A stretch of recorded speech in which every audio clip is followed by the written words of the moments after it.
Assalamualaikum warahmatullahi wabarakatuh. Alhamdulillah, salatu wassalamu ala rasulillah, amma ba'd.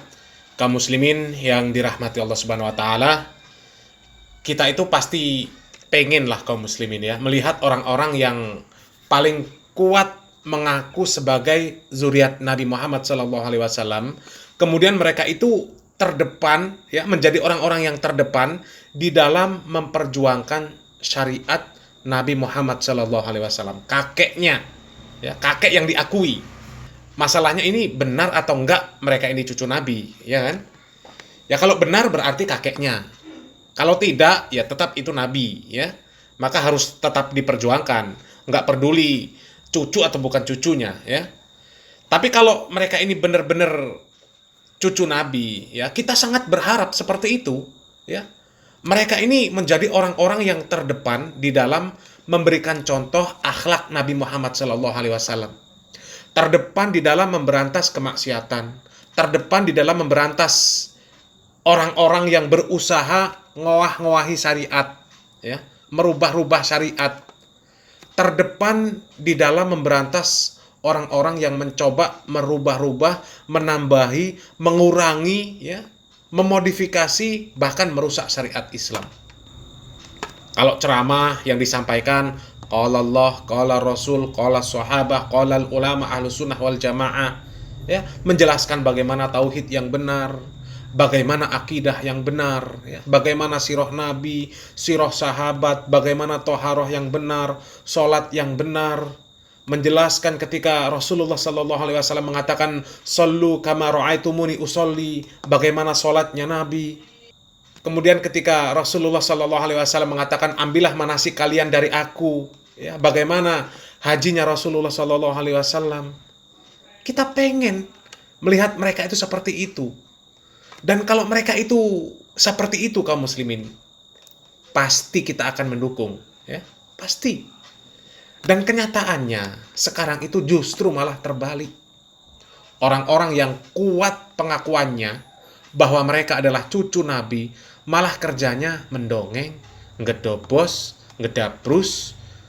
Malah mereka yang ngowah-ngowahi syariat, mereka yang merusak syariat, menyebar kesyirikan, menyebar tahayul, bid'ah, khurafat, ya. Kalau ceramah ceritanya karomah wali yang sakti, bukan karomah wali-wali Allah yang sesungguhnya. Bahkan yang tidak habis fikir kaum muslimin, ya, karomah wali yang mereka ceritakan itu tidak sedikit yang mengangkangi syariat Islam, melampaui Al-Quran dan Sunnah. Dan banyak video-video yang seperti itu kaum muslimin, ya, banyak yang sudah kita bahas. Dan ini ada lagi kaum muslimin, ya, video dongengan dari Habib yang kami baru dikirim dari seseorang, ya. Kita simak dulu videonya. Di Tarim ada makam namanya Al-Habib Musyayyah bin Abdullah. Habib Musyayyah ini di Tarim itu kalau sudah 70 atau 80 tahun, 70 tahun digali sudah, hancur sudah. Kalau di Indonesia lebih lama, biasanya sampai 90-100 tahun baru hancur, karena di sini kan nggak panas. Kalau di sana kan panas. Lagi-lagi Tarim yang diangkat kaum muslimin. Sebenarnya kalau nggak untuk mendongeng, ya nggak apa-apa. Bawa daerah untuk menunjukkan asal seorang ulama besar, bahwa daerah tersebut telah melahirkan ulama besar, nggak masalah. Tapi yang jadi masalah itu, tempat itu di-framing seakan-akan melebihi belahan dunia manapun. Bahkan ada yang mengatakan Tarim itu surganya dunia. Ini kan lebay namanya kaum muslimin, berlebih-lebihan. Dan sebenarnya mereka itu tahu, ya, kuburan itu boleh dibongkar. Kemudian kalau memang tidak ada bekasnya, boleh untuk menguburkan jenazah yang lain. Kata dia tadi, di Tarim itu setiap 70 tahun sekali itu dibongkar. Kalau di Indonesia lebih lama lagi, katanya 90 sampai 100 tahun baru baru hancur, ya.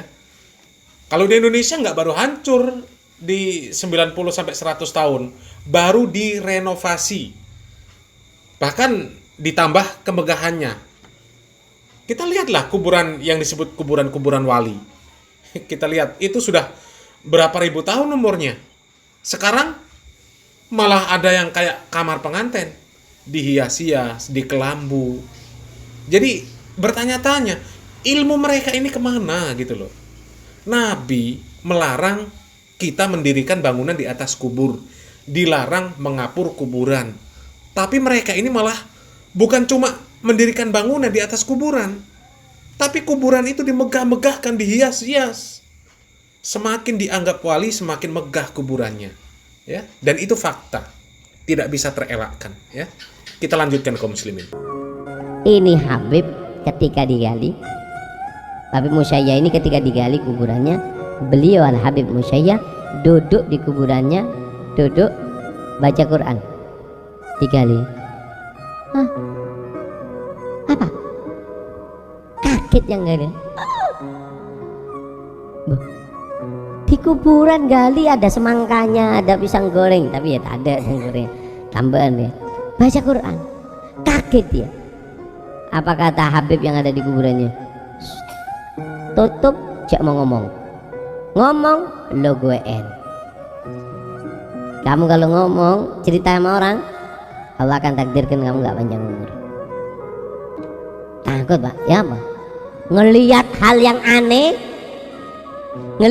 aneh, kayak gini, jasadnya utuh hidup di dalam kuburan, nggak boleh cerita mati. Aduh,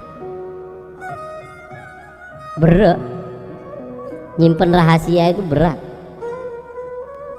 Akhirnya dia simpen nggak tenang. Ada apa mas? Enggak. Mikir, enggak dik, tak nyawa apa? Apa? Janda bandegi. Bangun aku jawab kamu janda. Akhirnya apa? Akhirnya didesak sama istrinya, cerita. Aku melihat makamnya Habib itu. Ini Nabas, tukang gali kuburan. Ketika digali nggak taunya Habib sedang duduk di kursi emas dengan membaca Al-Quran. Cerita, nggak sampai seminggu mati. Dan ini cerita masyhur, disebutkan dalam kitabnya Majmu' Kalam Al-Habib Alwi bin Syahab. Disebutkan di situ. Nah, artinya apa? Bahwasanya orang kalau sudah ngerasa dekat sama Allah, nggak mungkin puas dengan Al-Quran. Ya Allah, kok bisa mereka membuat cerita-cerita yang seperti itu kaum muslimin? Kok bisa? Ya.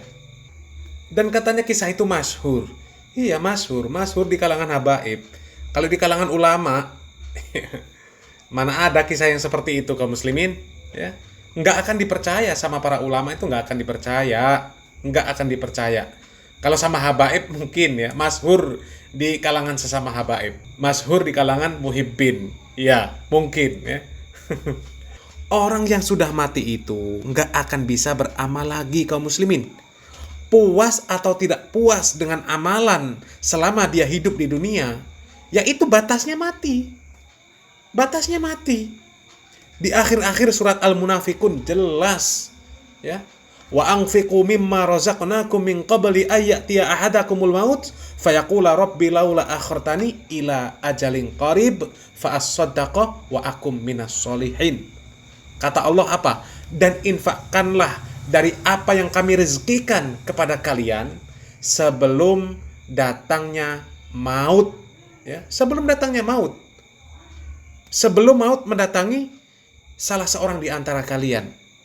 Karena apa? Kalau maut sudah datang, kalian ini akan mengatakan, wahai Rabbku, seandainya engkau akhirkan ajalku ini meskipun sebentar, maka aku akan bersedekah dan aku akan menjadi orang-orang yang beramal soleh.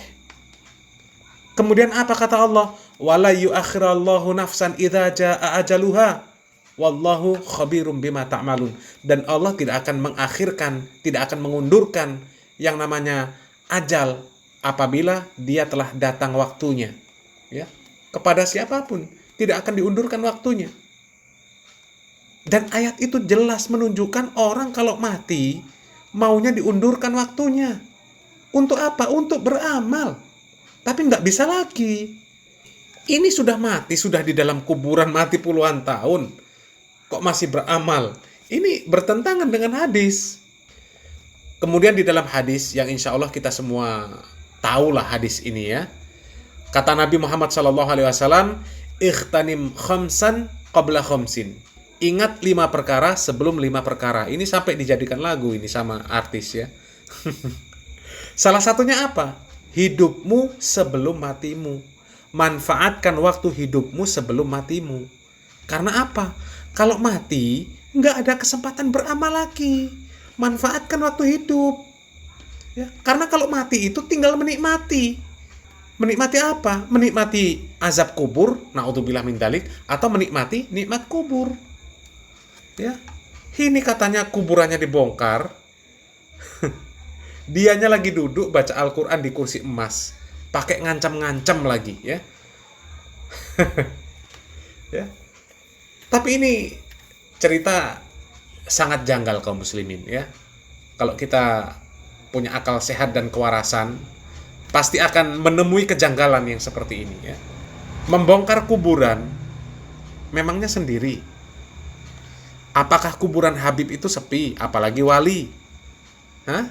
Kita tahulah watak-watak mereka ini kalau ada kuburan ya yang dianggap Habib, yang dianggap wali, itu gimana watak-watak mereka itu? Kita tahu. Kuburan di Indonesia saja itu yang dianggap para habaib itu nggak pernah sepi ya. Jadi janggal ini. Tapi yang namanya dongeng ya. Dan berarti kaum muslimin, yang mati tadi itu mati su'ul khotimah kaum muslimin. Mati su'ul khotimah artinya mati karena berkhianat. Ya, mengkhianati amanah. Ya, masa wali kok perkataannya melaknat? Nggak mungkin, ya. Mendoakan kematian itu kan namanya melaknat. Ya, melaknat. Dan ini jelas nggak mungkin seorang waliullah kemudian punya sifat yang seperti itu, ya. Dan lagian kaum muslimin ya, cerita-cerita yang begini, ya, ini nggak ada faedahnya sama sekali kaum muslimin, ya. Faedahnya cuma apa ya? Cuma bagi para habaib, ya. Ada faedahnya bagi para habaib. Faedahnya apa? Faedahnya ya mereka ini kemudian dijadikan manusia yang dikultuskan sama muhibbinnya. Dikultuskan. Seolah-olah kalau sudah habaib itu, ya pokoknya mulia sudah. Dan itu terbukti, doktrin-doktrin mereka itu seperti itu. Pokoknya Habib mulia. Ya. Na'udzubillah min dzalik. Semoga kita terhindar dari keyakinan-keyakinan yang seperti itu kaum muslimin. Ya. Salam waras, salam akal sehat. Barakallahu fikum. Wassalamualaikum warahmatullahi wabarakatuh.